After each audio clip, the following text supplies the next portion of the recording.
ಸಣಿಗೆ ಬೀಸೋ ಮಾಯಾವಿ ನೀನು.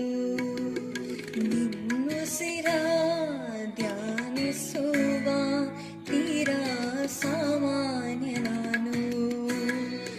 ಆಕಾಶದಲ್ಲಿ ನೀದೀಪವಾದೆ, ಇರುಳಾಗಿ ನಾನು ನಿನಗಾಗಿ ಕಾದೆ. ಈ ಮೌನಕ್ಕೀಗ ಮಾಧುರ್ಯವಾದೆ, ಹೊರಟಾಗಿ ನಿನ್ನ ನಾ ಕಾಣೆಯಾದೆ. ಸಿಹಿ ಕಹಿ ಏನಾದರೂ ಪ್ರತಿ ಕ್ಷಣ ಜೊತೆಯಾಗಿರು.